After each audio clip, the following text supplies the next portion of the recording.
Hello everyone. What are the facts when it comes to the assault weapons ban that has been proposed? Will it really save lives? I'm not going to get into debates about the assault weapon of what it really is, if it's a semi-automatic or automatic. I'm going to take an unbiased approach and look at just the facts of crime to determine what is the cause of crime throughout the world, and can we actually do anything to prevent it? Do guns kill people? Or do people kill people? Or do hammers kill people? President Obama said if there's anything we can do to save just one life, then we have an obligation to try. Here's my attempt to try. I took documents from the United Nations, the FBI, and other crime reports and compiled this list. I am taking a look at first world countries similar to the United States that have very low crime rates. Now, I'm not going to get into debates about United Kingdom and whether their murder rate really is that low. I'm just looking at United Nations at face value. So, as we see here, United States actually has a very high homicide rate among first world countries. Japan, Singapore, Austria, and Switzerland are the top 4 for the lowest crime rate on this list. Here we have the violent crimes: rape, assault, muggings, any kind of theft with violence. If we look here, United States is about average, still rather higher than we'd want to be, obviously, but not nearly as high as the UK, Spain, Germany, France, Australia. But once again, we see that Japan, Singapore, Austria, and Switzerland are low on this scale. When it comes to non-violent crimes, the US is again average. And as we see, Japan and Singapore are still top on the list. But when it comes to non-violent crimes, Spain and France and Canada are lower than Switzerland and Austria.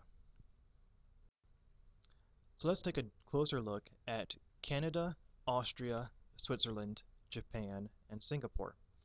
Now, I chose these because Austria, Switzerland, Japan, and Singapore have the lowest crime rates overall of these nations that we're looking at. Canada is the closest neighbor to the United States. As we see, the US is the highest in the nation, or in the world, for gun ownership. Switzerland is actually 3rd in the world for gun ownership rates. Japan and Singapore have almost. When it comes to law enforcement, again, we see a very varied scale here. Singapore has a lot of law enforcement officers. Japan, Switzerland, and Canada are about average. Austria and the United States are very low on the scale. Now I'm looking for a common thread. When it comes to crime and punishment, we see here that on our list, Japan, Singapore, and the US all allow death as a capital punishment. Austria, Switzerland, and Canada have all banished capital punishment. When it comes to other types of crime deterrence, Singapore and Japan actually have a pretty harsh system. In Singapore, you can literally be jailed for littering.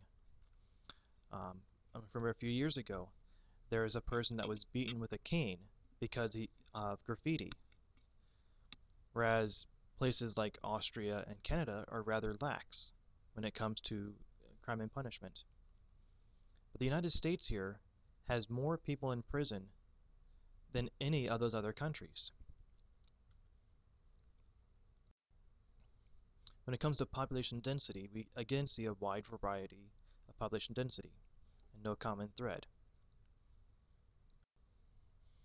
But here's where I actually do see something that is kind of common.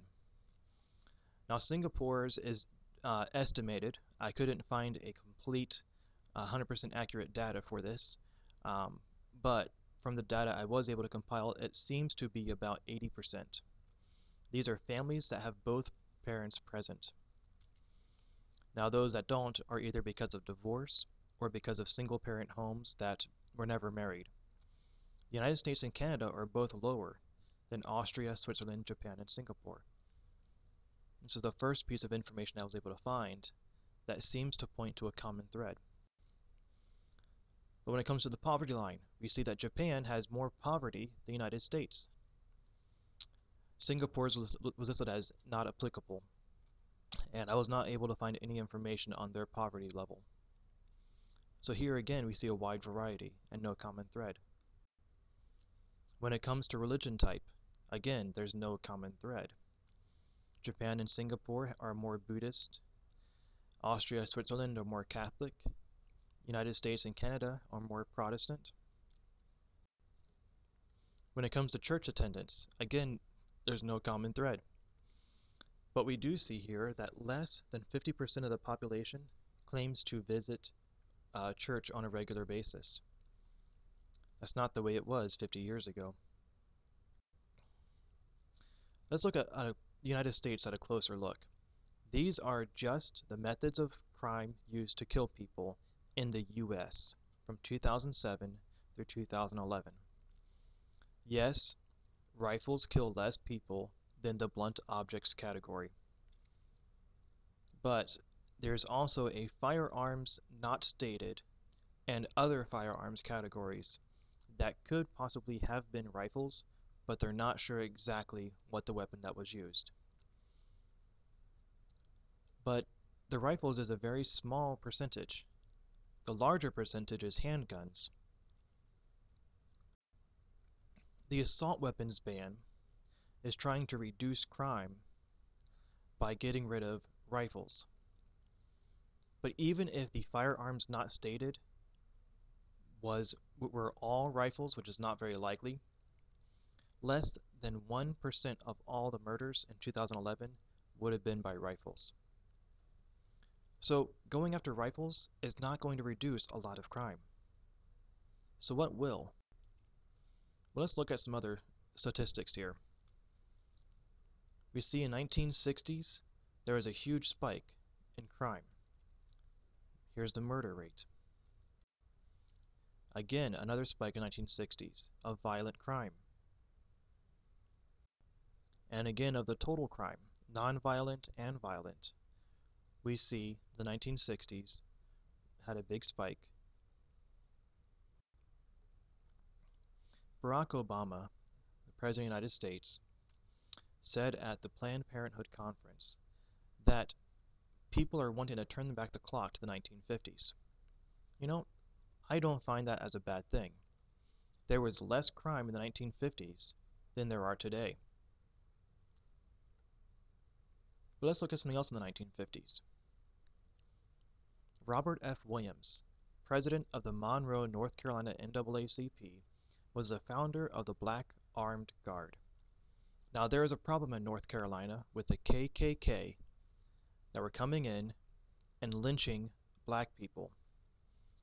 So Robert Williams got together with the NRA and founded the Black Armed Guard, where he trained people to use rifles to defend their homes, to build sandbag walls, to stop the KKK.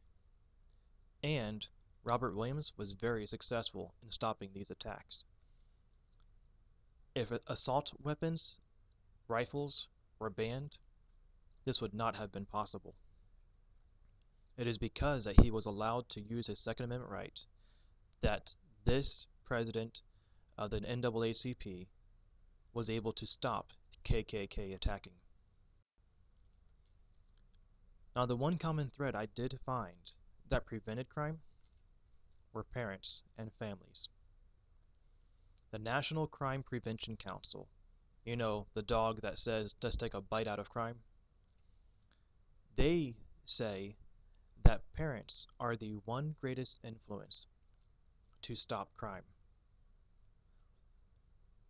It is by training up a child in the way that they should go, and them not departing from that training, that is going to stop these crime. It's not going to be the banning of the weapons. It's going to be families coming together, staying married, having good homes. That's going to prevent crime.